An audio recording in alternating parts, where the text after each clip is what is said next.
All right, so Tom, really nice to have you. Tom is running for District 23 in upstate New York, and we're excited. And honestly, our whole involvement with one another has just been very odd in terms of how we found each other. But I really do hope and pray that you ultimately become the Congress member and that you absolutely unseat Langworthy. I have Nick Langworthy. I despise the guy, but let me jump right into it because that's what I know my listeners want to hear. So, Tom, your district is in a rural part of New York, of upstate New York, facing very different challenges than the urban areas like where I am here in Manhattan. What are the top 3 issues unique to the 23rd district that you plan to address when you become the Congress member? Hey, thanks for having me on, Michael. I really appreciate it. Yeah, District 23 is basically rural, except for the section that's up by Buffalo. We have like the land mass of Erie County, but not necessarily Buffalo. But we have a lot of really nice communities there. But so they're a little bit different than the southern tier. The southern tier is mostly a rural area, and it counts on a few major employers in each one of the small cities and villages that they have. And really, for someone like me with a manufacturing background, one of my focuses will be economic opportunity, trying to bring back jobs to the area, help the employers that are already there, whatever it takes to help them make ends meet, put some more people on, continue training, get ready for more businesses, build infrastructure, make sure the industrial development agencies are ready and prepared because their pre-work gets the work in the long run. And then you have the agricultural side of it. I mean, we have a lot of different products, whether it's grapes, potatoes, onions. There's so many things that are grown in the southern tier. Plus, we're heavy into dairy. Well, in the last administration of Trump's, he actually put a lot of tariffs on the dairy farmers. They weren't able to recoup a lot of those losses. In the end, he had to give them some subsidies in the end. But really, the small family farms in Western New York are hurting. Everything in the rural and the farm bill tends to favor corporate farms and the larger ones. So whether it's the basic acreage calculations or other programs that they need, I think the small family farms, if I could turn a few of those things around, if you could save a few family farms, if you could bring in 1 or 2 good businesses and help the businesses already there, develop some infrastructure, whether it's power grids or corporate parks or whatever you do to do that, create something on the community college level where they're creating the people that people need. I watched an interview with Tim Cook recently, and he was talking about people get on him about being over in China, but over in China he can find more engineers in the snap of his fingers than we ever can in any locale here except maybe Silicon Valley. So I think there's things like that I'm more aware of. I mean, I've worked a long time in industry and I've been self-employed. I've done a lot of different things. And I know how to bring an area along. I know how to make businesses that weren't successful. In the last couple of places I worked, we had, budgets of $150, $180 million a year that I was responsible for turning around. And I did that through the people that were already there. Nobody had to leave my employment because I was there. Because right sizing, cutting wasteful spending, increasing efficiencies, all of that's just my wheelhouse. So I think in District 23, I want to protect family farms. I want to help the businesses that are already there, create a prosperity. But, public education, rural healthcare, there's a lot of issues to deal with. We even have homelessness in some of the smaller cities that, that's really comes down to poverty, substance abuse and mental health. And all of those items are things I'll be focusing on in the 23rd. We're gonna get into those, but I want to actually talk about your opponent, Nick Langworthy. I've had the displeasure of meeting him a couple of times during different hearings and stuff like that. But he's been criticized and widely criticized for prioritizing party loyalty over the needs of the people of the 23rd district. What specific areas do you believe that he's failed to address during his tenure, and how would you do things differently? Yeah, that's really good because just the other day, a guy in Chemung County put together a report where he actually went after Nick Langworthy in an editorial. And these are all confirmable, numbers. But, out of the 9 counties that I represent, and I would represent in District 23, and that he represents now, we have above 20%, 25% childhood poverty. So that means 1 in every 4 or 5 kids are going without, food or the clothes that they need or getting to the programs that they need to. And he has done absolutely zilch about that. When it comes down to it, I think Nick is more worried about promoting Trump's agenda and keeping Trump in office than he is taking care of anybody on the ground. And, that's probably like my biggest complaint of him. If Trump were not involved and Nick wasn't such a fan, I mean, Nick endorsed Trump, Trump endorsed him. And, you go back to when, Trump disrespected John McCain years ago when he said, hey, he likes his heroes not captured. Well, I like my endorsements to come from non-felons, to come from non-insurrectionists, to come from non-91 time. Tom, be careful about that. Oh, I'm endorsing you. All right. But wait. Take it real fucking slow there, brother. I'm a felon. All right. You want me to show you my felon? You want me to show you my felon card? In fact, I'm still even on paper, right? Until November 2021. I'm still a ward of the Bureau of Prisons. I got one more month left. Okay. Hey, just don't endorse me before the election, okay?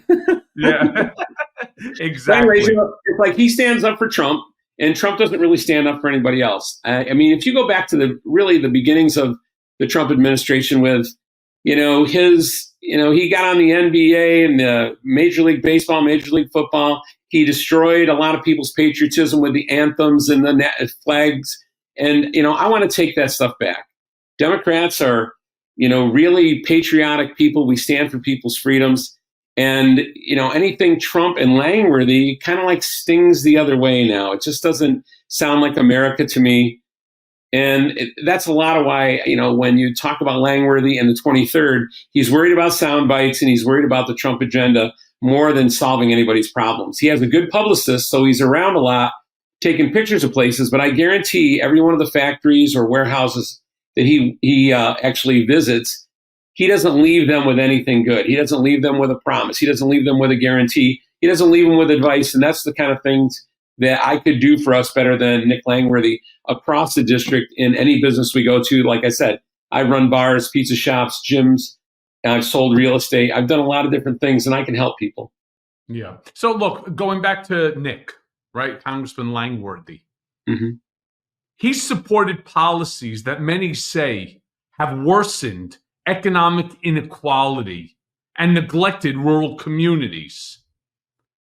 From what you know about him, how has his voting record impacted the 23rd District? And what alternatives would you propose to better serve your constituents? Well, I think it's just that his focus isn't in the right place. He thinks more of,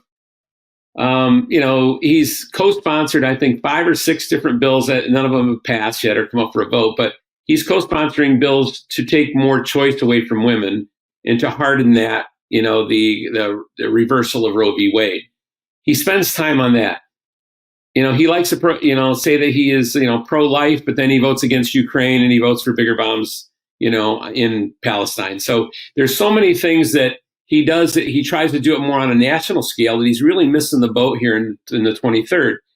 I'm sure he could help us with whether it's farm subsidy. I mean, he's on the agricultural committee, and that needs actually an overhaul. It doesn't need just a tweaking. We need to go through that and make sure that our family farms and smaller farmers are protected. And he just doesn't really do that. It's kind of like he talks about like the northern border and the southern border, but recently he tried to pass something on the northern border and it had no teeth. It was just like he wants to complain about the agents and the job of Homeland Security, but then he says, well, we'll monitor and surveil it, where I'm a solutions guy. You tell me you have a problem, I'm going to get the stakeholders and the subject matter experts together, and we're going to help you decide and come up with a plan and a strategy that's going to actually solve something. I was in years in continuous improvement training and facilitating in different companies. I know how to address a problem, get people to come up with their own solutions, build a consensus, and then have a strategy that goes forward. And that culture of continuous improvement, eats anything that he comes up with, for breakfast. I mean, he just cannot focus on the things, but he's never really worked. See, it's funny because I have the same issue here in my district, District 12 here in New York, with Jerry Nadler. And, Jerry Nadler's been 30 years congressman for this district.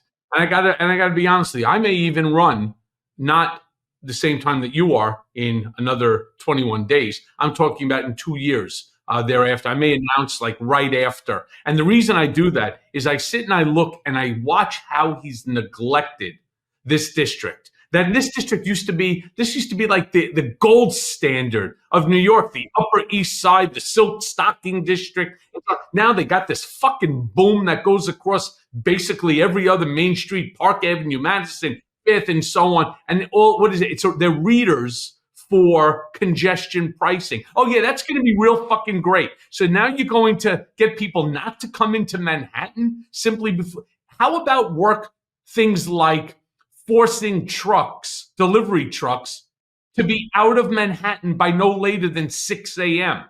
so that they're not double parked? How about have the police department don't sell like they do with, say, FedEx or UPS or other companies like that. Don't sell them 10,000 parking tickets for $1 million to collect it. How about make people's lives a little easier by not letting them double park, right? When you have only 2 lanes within going, and because other people are parked on both sides. There's so many other ways to fix the city other than literally congestion pricing and taxing people out of New York altogether. So I get your frustration with people like Nick Langworthy, but he is endemic of a much bigger problem that we're going to be continuing to talk about, during, this hour here on Mea Culpa. Speaking again of Nick, of Langworthy, he consistently aligns himself with these far-right policies, right? As you said, even like abortion, even when they seem to hurt working-class voters in the district. Do me a favor, if you can, point to some key decisions that he's made that you believe have directly harmed the district and how you would approach to better protect and uplift the district. Well, I guess I have to go back when you asked that question is, he and I have a lot in common. Neither one of us has done anything to benefit anybody in the District 23 yet. I mean, he's been in Congress 2 years and he hasn't done anything. And basically we're even. He has not done anything. And I would say that it's not so much his decisions he's made, it's his decision to not really do anything other than continue to, fight the anti-abortion, anti-reproductive care thing and actually stay on the side of the Trump policies. He really hasn't done anything that I can go, yeah, he's done this or he's done that. That's the reason why I want to get in, is because I'm a doer, I'm a problem resolver. So as we go through things, whether it's public education or it's rural healthcare, whether it's dredging out the bay and a couple of our marinas, whether it's helping with the flood problems that we have in the southern tier along most of those rivers, like recently we had a big flash flooding in southern Steuben County. And I went down there and I surveyed it and looked at it with some of the construction guys who were actually cleaning out the river. And really it's because no one had cleaned the river out since the last time it had flooded. So an awful lot of the debris was still there. So when they had another flood situation, that occurred. But what happens is Nick is really someone who always wants to cut things. He likes to take credit for money that Democrats have freed up, like American Rescue, Homeland Security has given some monies to different projects here in this district. And he's all too happy to stand at the podium and take credit for it, but he didn't have anything to do with it. He didn't vote on it. He wasn't in office when it happened, or he wasn't the one that proposed it. He is just the benefactor. Even Chuck Schumer has brought him in, to stand there with him as Chuck Schumer says, hey, we're doing this project, because Nick has really not done anything about that. Our corridor that, we have Route 90 coming down from the Buffalo area to the Pennsylvania border, and Route 86 and 17 that goes, the whole width of the state all the way down into New York City. Those corridors can be, developed more, and he has done absolutely nothing with any of that.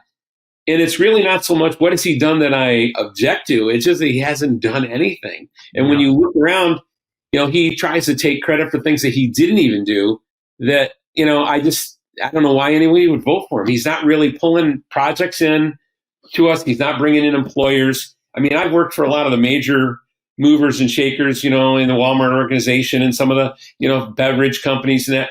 I still have connections and I know what they're thinking of.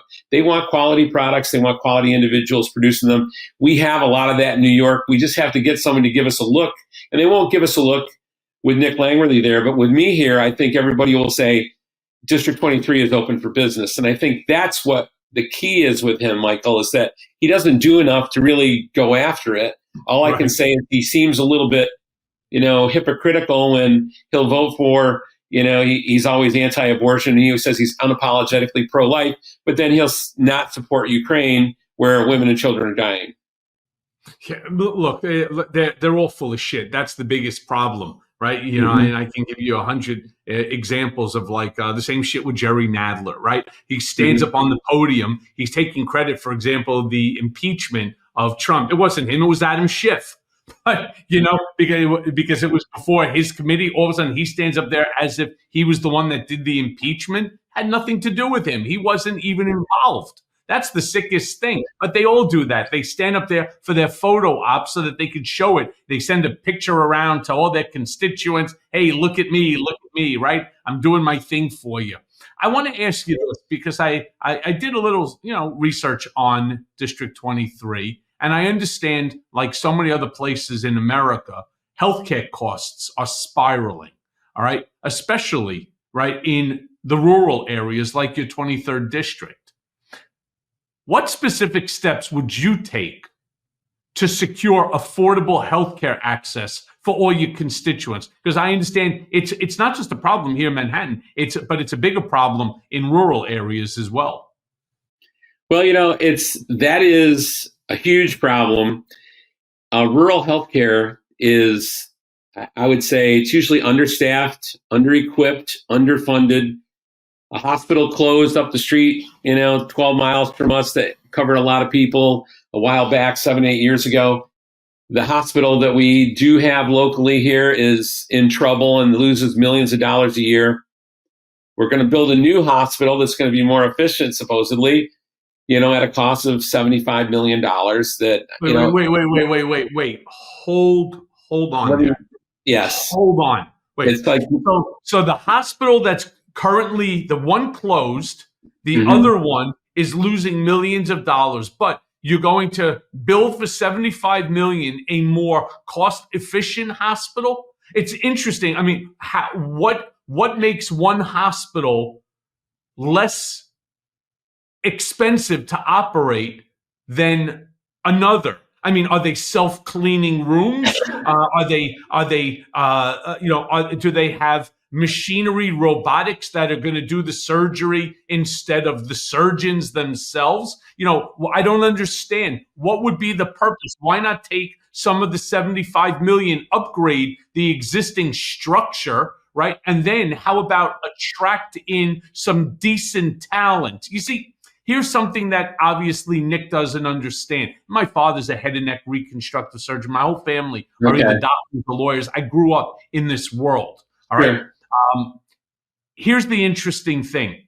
When it comes to hospitals, they all lose money.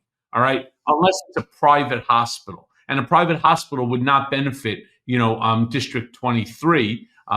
It makes it very, very difficult. But you have all these doctors that are looking for residencies and so on. How about make it attractive to bring in some decent talent and keep circulating them, after 2-3 years, you bring in different crews so that they can get their residencies or their internships, in an area that doesn't feel like they're outcasted, if you know what I mean. Invest the money wisely. Basically, when you're going to have a $75 million budget, all I can tell you is that there's a lot of people that are going to be making money off those contracts. Well, I didn't live in this area when the decisions were made on the hospital that was up the road 12 miles. But that campus is now being repurposed, and they're doing, they're going to put other businesses in there, and other medical services are going to start taking over that building.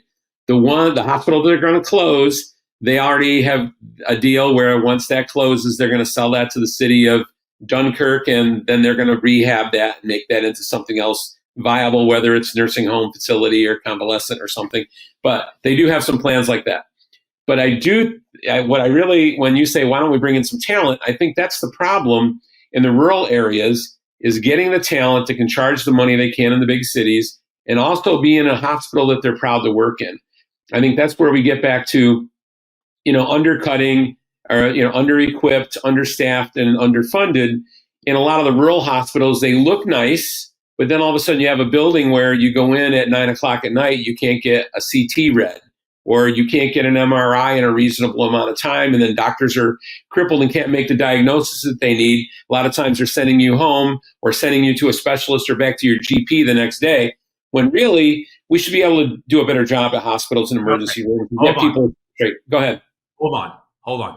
You are aware that there are services, believe it or not, like in India, where you upload the photo and they have a slew of radiologists, and it may not even be India. They have the same service, maybe even in England, or maybe even in the United States. I'm not aware of the United States, but I do know that in India they have it. And some of these, they're studied here in the United States, and within an hour or two, you will have your radiological exams, CTs with contrast, MRIs, sonograms.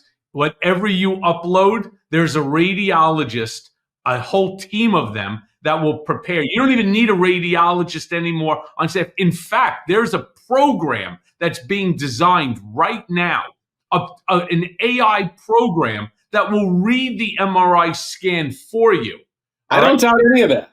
It'll read it for you, because very few things are actually anomalies where you've never seen them before. But that's bullshit. You see, what that is it's trying to stay in the past instead of thinking like you're in the 21st century. So I'm sorry, go ahead. I get furious with this sort of nonsense with where people don't think out of the box.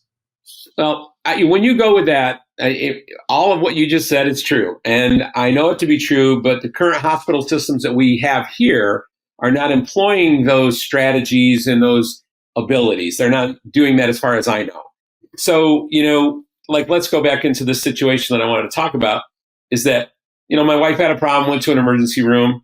They couldn't diagnose her. They sent her home. She was in horrible shape. She ended up going to her GP the next morning. And, you go and you talk to your physician and you're kind of okay, but something's not quite right. But they can't really tell in their doctor's office. They couldn't do anything. So she said, well, we'll see how you do. That afternoon, my wife had to go to the emergency room again. Well, they couldn't diagnose her either. We ended up 3 or 4 days later going to a specialist. And the specialist was going to send her home without any, medications or any real determination of what she should do. And I actually had to go in and talk to the neurologist and say, look it. My wife was hanging by her fingernails out here. What are you guys going to do for her? And then finally, I got his attention, maybe because we were standing alone in a hallway and he saw that I was frustrated, and he finally did something. But I think it's because he had a waiting room full of people. They're shuffling you through. The ERs that we have are undermanned, understaffed, under-equipped. Oh, that's the problem. And, it's kind of like it's none of those practitioners' fault necessarily. But the people who are in control of these hospitals that lose money, are not keeping enough people there. They're not keeping the equipment up overnight. And I just think that we need to employ more strategies like this. And, whether the onset of AI and, being able to read radiology, have that done in India or wherever else we have to go. Maybe all of those things will cut costs. That hospitals can make money. They can keep the people on that they need. But we always hear of nursing shortages and that. I mean, you don't want to go to a hospital anymore unless you really have to. And that's why there's a lot of elective surgeries. You're in and out. And thank you very much, because I don't really want to stay because I know you're shorthanded. So, Yeah, there's a lot of problems there. And I think that's key in this District 23. And it's one of the things I want to focus on. But, I also want to focus on things like gun violence and homelessness and, the poverty situation. And a lot of that really comes down to jobs, and it comes down to good administration in the small villages and towns. So what is Lumen? Lumen is the world's first handheld metabolic coach. It's a device that measures your metabolism through your breath. And on the app, it lets you know if you're burning fat or you're burning carbs. And it gives you a tailored guidance to improve your nutrition, your workouts, your sleep, something I need badly, and even stress management. So let me tell you how Lumen works. All you have to do is you breathe into your Lumen first thing in the morning, and you'll know what's going on with your metabolism, whether you're burning mostly fat or carbs. And then Lumen gives you a personalized nutrition plan for that day based on the measurements. You can also breathe into it before and after your workouts and your meals so that you know exactly what's going on in your body in real time. And Lumen will give you tips to keep you on top of your health game. So here's what Lumen does. Lumen provides crucial insights and helpful guidance for your lifestyle. It requires effort, though, and it also requires a lifestyle change to achieve results. Let me be clear. Lumen is not just a weight loss tool. It's about understanding and improving your metabolic health.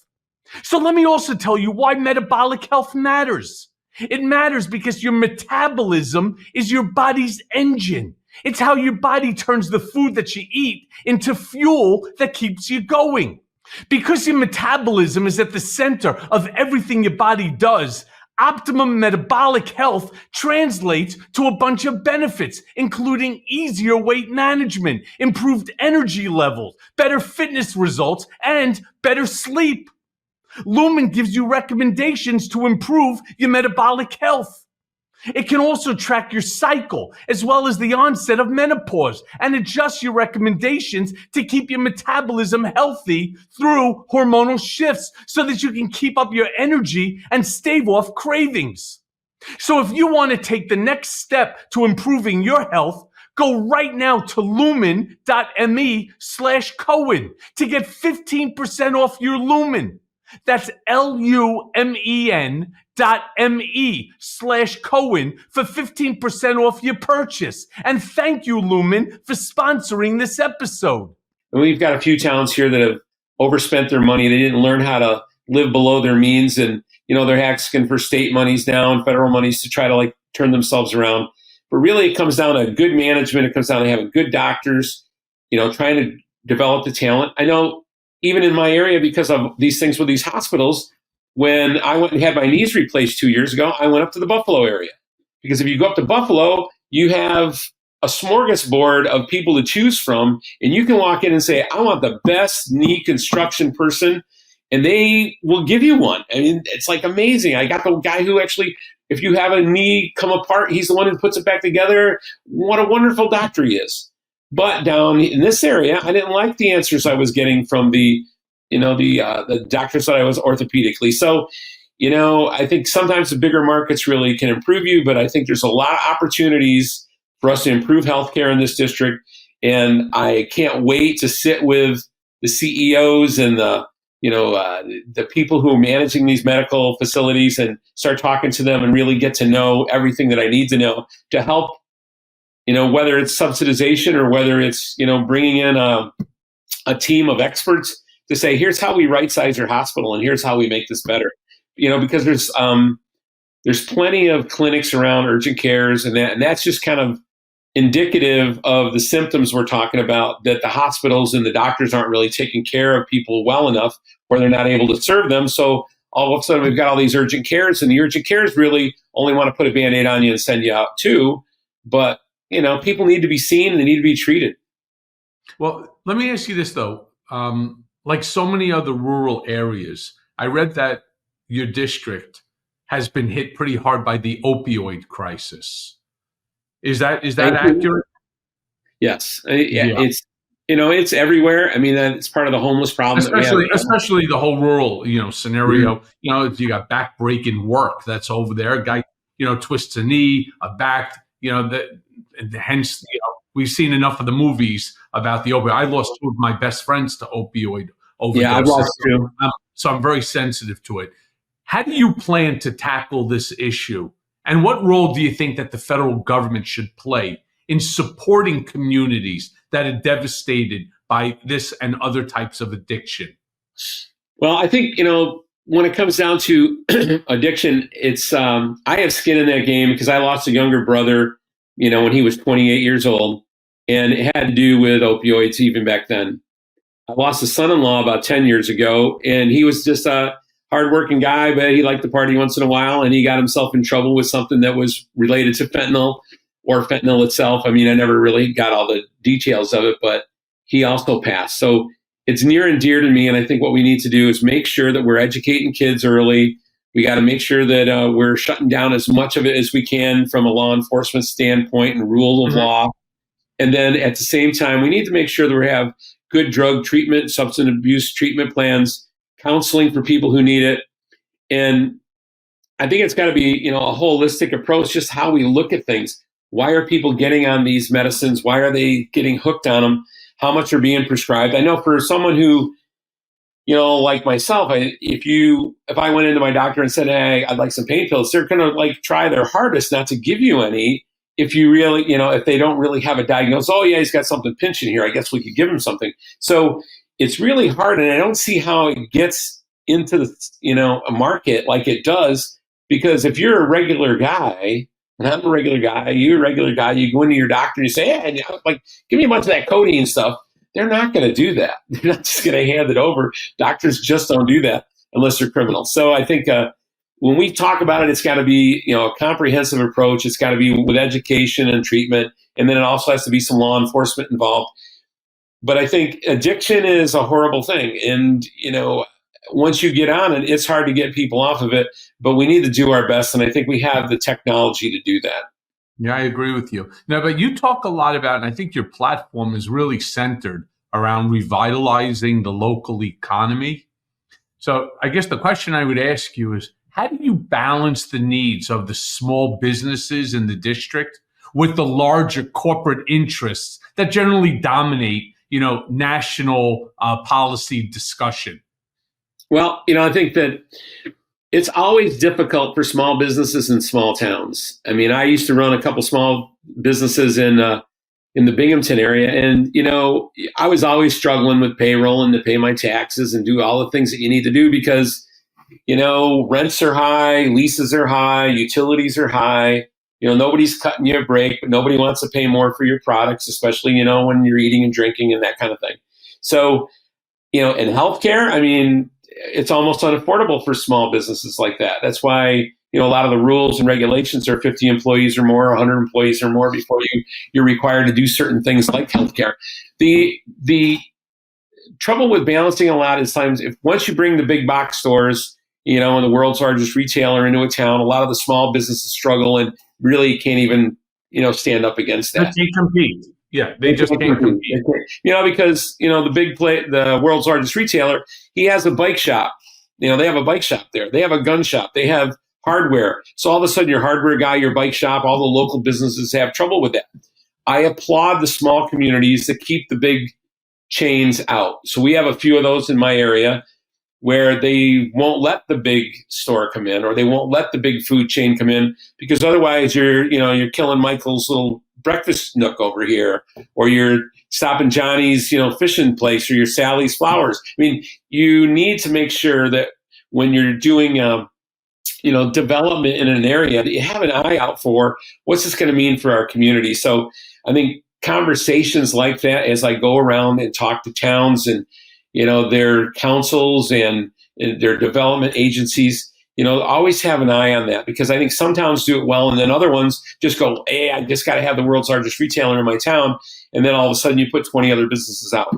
So I think it's kind of a one size does not fit all. And some places you need the big stores or the big chains to come in. And then in other places you don't. I know my area here is starting to feel more pressure with, the fast food restaurants and big box stores, and it's definitely hurting our downtown because a lot of the smaller retailers are not able to, compete against them at all. So it changes the shape and the face of your small rural village where you used to have all the little different businesses. So I would like to see the small businesses make it and the big businesses be where you need them to help with the tax base. But a lot of times, the two cross and then you're putting people out of business. So I would like to be sensitive to that and actually have those kind of conversations across the district with all the people who are, pulling the levers of government and, can help decide how they're going to go. If they're going to keep the small businesses in it's like the family farm thing. I want to look out for family farms. I used to work on one when I was a kid, and I learned a lot of my values about work ethic, and how to treat people and animals and all that from working on that farm. And I cherish those memories. And that's part of the thing is like, a corporate farm is just big business. They're going to have, they're going to do things a certain way. And, the small country, family owned farms, that's people, that's a family living off of that. That's all the people around them living off of that. And it's good for the environment. It's good for the community. It's good for that family. So when it comes down to it, I think that mix of big business and small business is something I can bring and have a sensitivity for it that, my opponent can't have. Yeah. Well, let's hope, right? I want to just jump into, because you brought this gun issues and Sure. gun control or gun legislation, sensible gun legislation remains an incredibly divisive issue right now, not just in rural areas, but in urban areas, all throughout America. And given the rural nature of the district, how do you reconcile the need for Second Amendment rights with the growing calls for sensible gun laws to reduce mass shootings or any shootings at all? Mm-hmm. Well, I think the first thing you have to have is, I know that my opponent has a high rating with gun owners. I laugh almost when I see it because I bought my first gun from the original Dick's Sporting Good owner, Ed Stack, back when I was 12 or 13 years old. I was working on the farm. I was shooting crows that would get in the cornfields and that back then. And I also had earned some money. So I was a hunter. I used to hunt rabbit and deer and, some birds. And I bought my first semi-automatic 22, was a 22 long rifle Remington from Dick's Sporting Goods. And I had that gun for, probably 20 years or something before. I had the same one. I had the same one as a kid, a 22 semi. Mine was by Ruger, though, which is Ruger, I had the Ruger 22 semi-automatic rifle. So with a scope. I had a little Bushnell scope on top, of 20 by 20. Yeah, I didn't have a scope on that gun, but it held 13 shots. And when people talk about semi-automatics and they're nervous about them, say, "Oh, we should ban them all." I said, "Well, wait. As a gun owner, currently and throughout my whole life, I've owned a lot of different, firearms, and it's not always the gun, but there's a new song out now that says, in every situation, for mental health or it's crime or it's suicide or whatever, it's always the gun, and it does make a point. But I always go back to, we are a hunting community. Most of District 23 is hunters and responsible gun owners. And, even though we might have issues occasionally, they were nothing like they are today. Over the course of time, responsible gun ownership. We used to drive around with them on a gun rack in the back of our pickup truck, for Pete's sake. We used to have, that kind of freedom. And then things eventually, as we had more mass shootings, you can't drive around with your gun, in the gun rack. No more poaching deer from your pickup truck on the dirt roads. But the thing is that I am someone who comes from that gun culture. I grew up hunting, fishing, outdoors, a lot of shooting. When I got older, I used to trap shoot. My company used to hold an annual trap shoot out in the Chicago area, and we would be at a sportsman club, and we'd get almost 100 shooters there on the day after Thanksgiving. And everybody's just firing away and all that and having a really good time with it, safely supervised. And even one year I won that in the Annie Oakley thing. So, there's somewhere, and the only reason I say this is to kind of give me some credibility on the issue when I want to talk gun sense, is there's a trophy out in the Chicago area that says Tommy Gun Carle on it. because I won it one year. And I've always shot. And it's one of those things, gun culture in the United States, way back when the Soviets were thinking of, I read this 100 years ago, that, when someone thinks about invading the United States, they say, well, they have so many million hunters and people, and there's 400 million guns there, and there's 16 million semi-automatics, available.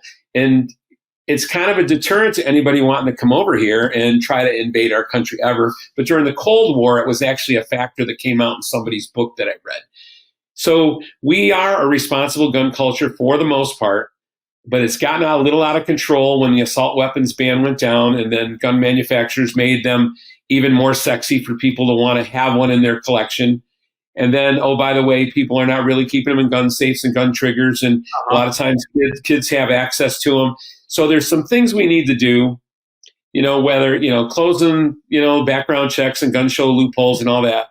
I think red flag laws and yellow flag laws are also something else, maybe a waiting period, also maybe having a classification where if you still want that, the weapon that most people would say, whether it's an AR-15 or, it gets into a class that's really more for warfare.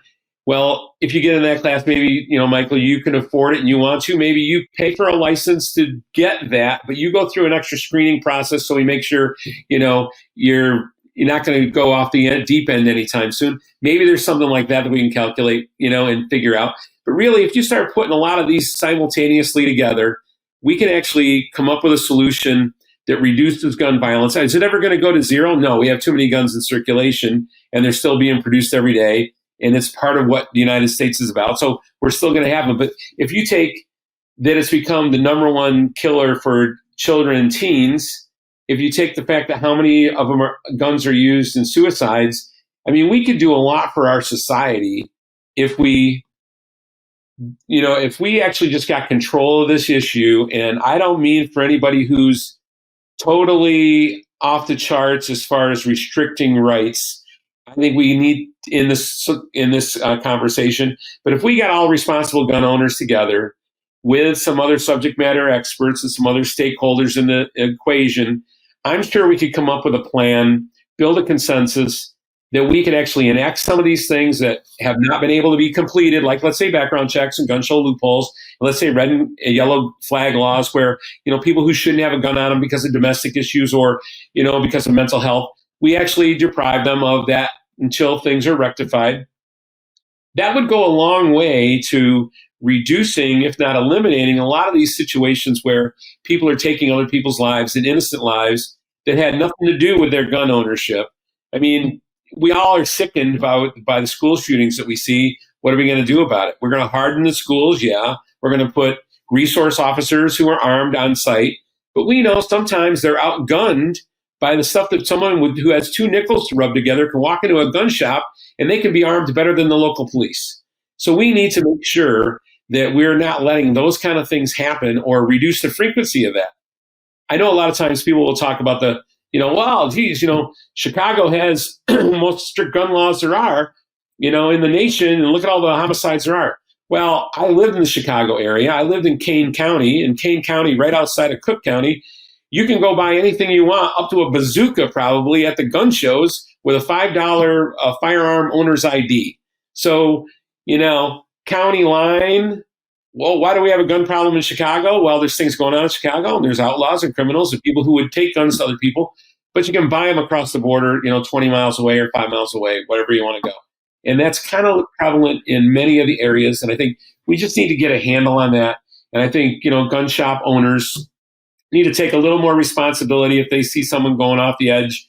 Maybe they have to be able to, use a little discretion on who they sell to, or they get someone else involved when they see something like that happening. Because it's not too many people that are going to want to come in looking a little crazy, sweaty, whatever they are. And then hey, I need 1,000 rounds for my AR-15. I'll take that one over there. Plus, I want that bump stock. Oh, now it's some body armor. Come on. That guy is not going hunting for squirrels. So, a little common sense, gun sense. I'd rather see, members of Congress put together some rules as opposed to leave it up to the sporting good guy. I don't want to leave it up to my next door neighbor to make a decision, whether or not this person. First of all, I don't believe in the AR, 15 product. I don't believe in the AK-47. I don't believe that any civilian should have in their possession. I just don't. Look, I had an H&K, 45, which is an incredibly powerful. I had a Glock 40, mini. I had a Glock 9 mini. I mean, I've had my share. I've had a 10 gauge shotgun. There's plenty of firepower there. Sure. I don't need an AR-15. You can't use it. You can't use it to hunt deer. You can't certainly use it to hunt a rabbit. You can't use it to hunt shit. It's basically for target practice. That's really what it's for. I just don't understand why a weapon which is designed and made for war should be in the hands of a civilian. And they're like, well, if you take away that, you're going to fuck around with people's Second Amendment rights and so on. No. I'll tell you what. You know what?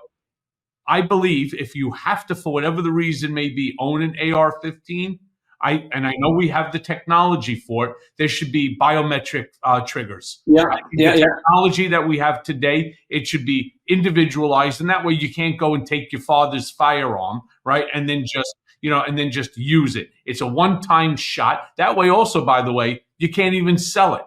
You want that firearm so bad, you buy it, you own it for life, and when you die, because you're a Second Amendment kind of guy or a gal, right? You fucking bury you with it. All right, that's what I think, because nobody will ever be unless you shade out the biometric trigger. That's just the way that's what I think. You want it. I'm not interfering with your Second Amendment rights, but that doesn't mean that there shouldn't be any limitations either. Right. I mean, what if hypothetically you don't have the money to buy an AR? And I said, well, now you're violating my Second Amendment rights. I think that government should buy it for me. You're like, what? That's not really how it works. Yeah. Well, actually, in the Heller case, when that came out, Judge Scalia also said, the Second Amendment can be regulated, but everybody wants to leave that out of that decision. But, I am with you 100%. No one really needs it. But let's say the argument was, I just got to have that and you're stepping on my rights. Well, okay, there's a little bit more of a fee. There's more licensing. Let's go through that. The biometrics is that. I mean, all of those kind of things are great ideas. And I wasn't saying I was going to get your neighbor to come in and decide what the gun rules are going to be. I was going to say, if I was in Congress, I would get a committee together, or I would, help develop or co-sponsor a bill that pulls people together who actually know what we're talking about and have common sense. And you until you step on the feet of the NRA and they whoop the shit out of you because more than 50% of the Republican members of Congress are on somehow the payroll of the NRA. Can I just move on for a second? Sure. Because one of the big issues too that we're all dealing with, and we just saw it with Hurricane Helene and Milton, is climate change. And climate change disproportionately affects rural and agricultural communities. My question to you is really, what policies do you plan to push for in Congress, right, to both address environmental concerns and to protect the economic interests of farmers and the small towns? Well, I think when you talk about farmers, they're already feeling the effects of climate change, whether, they're losing their crops or they're getting heavy rains or, things are drying out, long time droughts. So they're already feeling the effects of climate change and they're getting on board now. I know there was a lot of climate deniers and, it seemed like in rural communities, but more of them are coming on board now when they see how it's impacting their crops and their livestock. And their, let's say their water supply or the grains and the feed that they actually are having to purchase. Now, the thing with climate change for me is I've always been a guy who tried to protect the environment. Since I was a kid, I always, because I started out working in the food industry when I first got out of college, and I looked down the hallway of the one facility I was at, and it was pallet after pallet of 55-gallon drums of chlorine. And in those days, I was a fisherman, hunter, would go out, and all of these pallets of 100% chlorine are all, and we also had things that were worse than chlorine in that place in order to clean out the pipes, CIP, COP, all the different things that, that you have to clean in a food manufacturing facility. and you try to do it in a record time so that there is no bacteria or any elements that can make someone ill. But there's also the fact that you're trying to do it on a budget. So you add chemical in with hot water and how much time. And that triad is what I started looking at even when I was probably 21, 22 years old, is that if I want to save my stream where I fish, I need to put less of this stuff down the drain. Today's episode is brought to you by Ollie. Clean, fresh nutrition your dog needs in 5 flavors that they'll absolutely flip over. You don't have to be a veterinary nutritionist to know that feeding your dog real, whole foods with minimal processing is one of the best choices that you can make for their health. A perfectly portioned, whole fresh food diet has been proven to extend your pup's life by 2.5 years. And who doesn't want more time with their best friend?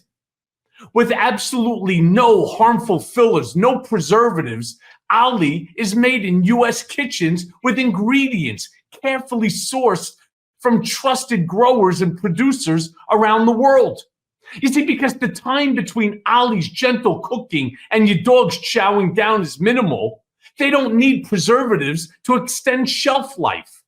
With 5 protein first recipes like fresh beef with sweet potatoes, fresh turkey with blueberries, or fresh lamb with cranberries, you might start thinking, damn, my dog eats better than I do. And that's probably true when it comes to Ollie. So I want to be clear about something. I actually don't have a pet. I don't have a dog, but I do have a neighbor who has the absolute cutest cavapoo that goes crazy for me whenever she sees me. And by the way, her name is Luna. So here's what you need to do. First thing that you do is you fill out Ollie's 30-second quiz, and they'll create a customized meal plan based on your pup's weight, the activity level, and other health information. Ollie crunches the numbers, and then they recommend the right recipe and the daily portions for your precious pup based on hundreds of thousands of real dog results. Now, for the first-time users, Ollie will send out your pup's first box with 2 weeks. That's 2 weeks worth of meals and a guide on how to gradually switch them over to their new diet. Ollie offers 3 meal plans to choose from. You really think that this is for a human? They offer 3 meal plans to choose from. So you can choose between a full fresh plan, fresh topper plan, or a mixed plan with their freshly baked recipes for your special fur puppy. They also have treats and supplements. So look, like I said, I don't have a pup, but I promise you that your dog will love it. In fact, I have a video of Luna chowing down the very first day that I brought it over to their apartment. So let me be clear now. Ollie, they are offering a deal to let your pup taste test a personalized meal plan. So head right now to Ollie.com and tell them all about your dog and use Cohen, and you'll get 60% off your first box of meals when you subscribe today. So head to Ollie, that's OLLIE.com, and enter code Cohen, that's me, COHEN, to get 60% off your first box. Again, that's Ollie, OLLIE.com, and enter Cohen to get 60% off your first box. And they offer a clean bowl guarantee on their first box. So if you're not completely satisfied, you get your money back. So I would help with programs so that we say, hey, if we add a little time in temperature, we can use less chemical, and thereby the company saves money too. They're not wasting money on chemical.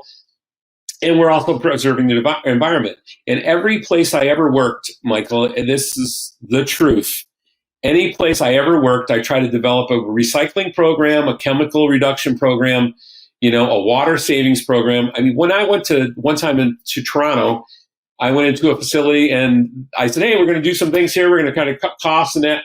And a lady said, well, you got water all over the floor down there, and it's unsafe. And I said, okay, well, let me go look at it. Well, I went down and looked at it, and it was one Path City water that was chilling bottles of, the Powerades and Gatorades and the juices we made at this facility. and the water was running right onto the floor and then down the sanitary sewer drain. And I went and looked, I said, hey, that's clean water. Why don't we see if we can put it in a storm drain that just goes back to the tributaries or Lake Ontario or wherever it could go. So we contacted the city of Mississauga. We did a project, and it turned out we saved millions of gallons of water every year, and we saved hundreds of thousands of dollars for that site. And really it was because they got on board with it. We measured it. And every place I've ever worked, I go in and I say, how can we save a little money and help the environment? In a lot of places you can do it. You can reduce emissions. You can reduce, your footprint. And it just takes looking at it. It's not every place I've ever worked. It didn't cost the company anything to do the projects I did, and we saved millions across the board. The last place I worked in Canada, we actually hired an outside group to come in because, even edible waste, we were able to sell the edible waste to farmers. And even where you couldn't get much for it, you could get something for it. They take it away. It doesn't go to a landfill. So it's feeding livestock and chickens. It's a crazy thing, but we can always find a way to recycle and do something better than what we're doing.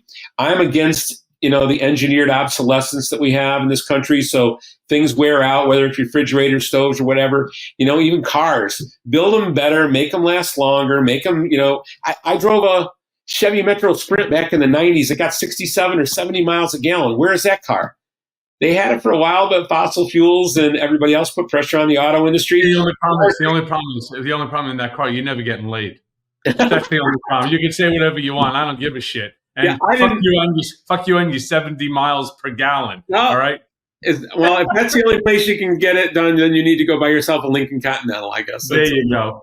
Or a Chevy van, or get yourself a Chevy van, Michael. But exactly. Back in those days, I was trying to deliver pizza and do things industrially, to make some economics, because I had a pizza shop at the time. So I bought the Chevy Metro Sprint, and that car lasted, 10 years probably, and it only cost probably 50 cents to make, and it got 67, 70 miles a gallon on it. So, but where do those cars go? I think you turned over 300,000 miles on that odometer. Well, I didn't drive it that long. I sold it to a buddy who I played in a band with, so he bought it off me. He drove it into the ground. But, it's just that we can do better any way you look at it, whether it's fossil fuels or whether it's engineered obsolescence or it's basically recycling and keeping that market alive. Sometimes people tell me, well, they're not recycling these products. You take all that cardboard back and you take that plastic back and do nothing with it. Well, I know for a fact that a lot of stadium blankets and a lot of the things that we were able to see from the person we would recycle with up in the Toronto area, he was, he had all kinds of, uses for that. And he was creating products that he could sell, with that, as he milled it and whatever else he did. And it was just amazing to me. And so when people tell me there's no market for it and we have to ship it all to China, well, that's just because we're not being creative enough, inventive enough. We can do more with recycled goods, or we can make them less packaging materials. Have you ever got caught on the plastic trying to open up something for a kid? The plastic is sharp. It's way over packaged. Well, why? Why are we making all these packaging materials? Why they make it? They make it so that people can't steal it. That's really what it's about. I didn't want to get there, but thank you for saying that and clear that. But at the same time, a lot of one-use things, whether it's a cup from McDonald's. You use it once, for 1 minute, and all of a sudden you got this thing that's going to last a million years out in the landfill. Let's try to find a way to make things more recyclable. When I was in bottling, we actually, sometimes to make products last longer on the shelf, they would put an oxygen scavenging chemical in the plastic. Well, then you can't recycle it. So we used to have, so we thought the oxygen scavenging, it sounds good for shelf life, but then all of a sudden you got a plastic over here that's even more durable and can't be recycled because it can't go in their normal waste stream. So I think when it comes down to it, I probably am the most environmentally oriented manufacturing person that ever thought about going into Congress and to be able to get with people and try to make it better. Because I think we can do an awful lot with climate change if we could get everybody's head screwed on straight about let's stop making things that are wasteful, that are going to sit in landfills forever. Let's make sure that we're getting the highest mileage we can out of cars. Let's do all of the things together, because really we have the solutions. Just a quick thing. Whenever I would go into a manufacturing site that was failing, and let's say they're losing millions of dollars a year, they're having too many accidents, whatever the problem was, high waste, I usually would go in there and talk to the people in the plant. they already had the solutions. It's just nobody was listening to them. Right. So when you talk about me as a congressman in District 23, I'll be listening because my whole life experience, I'm not the sharpest knife in the drawer. I'm a guy who listens to people and helps employ the ideas that they already have and the solutions they've already come up with when other people won't. And that's the difference between me and a mouthpiece like Nick Langworthy, who doesn't really. Can I bring up Nick again for one quick second? Not to interrupt you on that, but there's another issue which I noticed. Again, I got to do my research for these for these podcasts. I understand that the infrastructure in your district is somewhat, let's say, less than par, right? To be kind, because I understand that the infrastructure in your area is somewhat neglected, right? I don't know why the constituents, don't scream and yell bloody murder. We do here in Manhattan. Of course, Nadler doesn't listen, but what would be your plans for improving the roads, the bridges, the public transportation? And how do you end up securing funding, whether it's federal funding or private funding for these projects? Have you thought about that one? Well, as a humble candidate for the 23rd, I drive through the potholes and they mean a lot to me, and they ruining our, they ruin our cars and our tires and everything. But the main thing is I think most of the public works groups and highway departments are doing the best they can with the budgets they have, and they are doing that. We have a lot of infrastructure work going on in this district right now because of the, American Rescue Plan, the Inflation Reduction Act, and the Infrastructure Act. There's a lot of money coming back here. We are fixing bridges and roads and buildings more so than we've ever have. Nick had nothing to do with that. We all know that was the Joe Biden administration and and coming out with the normalcy, trying to normalize after COVID. The main thing with this district, I think, is if we see something, we identify it, and then I actually get with the county executives, get with the people who we can. I think one of the things that I would bring here is I would also be aligned with state government. Though I would be a person who would work with everybody, I don't care. Most of my friends who I used to shoot with and do outdoorsy things, play cards and golf, they were all Republicans. But the thing is, we are all the same. We have the same common ground. We need to all drive down the roads, drive over the bridges, trust them. We need to go to the same hospitals. We need our kids to go to good public education. Everything you look at, it's common ground. And I think but really you're not the same. I'm so sorry, Tom. You're not the same. You're not the same as the guys that you grew up with that are the right wing MAGA. You have absolutely completely different values. You have different thoughts. You have everything about, you're both, made of DNA, your blood, skin, sweat, tears, the whole 9 yards. But there's nothing about you, from what I understand about your values, your vision, your kind of leadership, that aligns with somebody like Nick Langworthy. I don't give a fuck if he's been your best friend since the day you were born. In fact, your mommy and his mommy, gave birth on the exact same date, and you were in the same hospital next to each other, and you grew up in the same school, and you're always competing for who's going to be the star quarterback. It makes no difference to me. Your values and his values are completely at odds with one another. You believe in a woman's right to her reproductive decision making. He does not. You believe in sensible gun legislation. He does not. You believe in health care for all benefits, veterans' rights. He does not. It's just different, and that's why you're running against him, because his values should not be the values of District 23 and its constituents. Yeah, I all of what you said is true. I just really, sometimes I sit and go, it's hard to talk about yourself. When you're a candidate, you have to talk about yourself, and you have to be a little egocentric because people want to know who you are. So I try to always put it in the business context and all of that. But really, I know that I'm different that way, but I can see the other side, and I know that we need to keep manufacturing strong. And I believe in, living wages and everybody having health care as a right. But I want to protect people. And the thing is, I had a grandfather who was a Rough Rider, with Teddy Roosevelt. My dad was a World War II veteran. I always have been a person that stood up for people. And that's the main thing I bring here is I'm going to stand up for you. I'm going to stand up for the district and the people. I'm not standing up for, somebody like, a Donald Trump where everything revolves around that guy. No. I am the person who stands up to those people, speaks truth to power. I'm the guy who's going to try to help you fix your factory, help you fix your road, help you fix the school, help you fix the hospital, because resolving problems is what my whole life has been about. Whether it's self-employment or working for corporations or walking in when a strike is happening, that's really what I'm about. And nothing disgusts me more than someone who would support, he supports Donald Trump. Well, Donald Trump is disrespectful to the military. So I pin that on Nick Langworthy too. He supports Donald Trump, and Donald Trump would do everything he can to destroy the very system of rule of law that's protecting him for the last 2 years. He would destroy all of that if he gets a chance. So when you look at a Donald Trump hugging on the flag, professing his love for America, just remember anything he ever professed to love, he cheated on. And I'm a guy who looks at it if those guys win, America loses. So I'm going to do everything I can to be elected, to get in and start resolving problems and pave a way for people to look at serious, sober, regular people going in and doing the job in Congress. And I'll support you 100% when you announce your run, Michael. Yeah, there you go. Well, listen, do me a favor, because the hour goes by real fast on Mea Culpa. Just tell everybody where they can check out your website, how they can help you. If they're from the District 23, Tommy, give them the spiel, man. Okay. Well, actually, you can find me really easy if you just remember Tommy Carle or Tom Carle for United States Congress.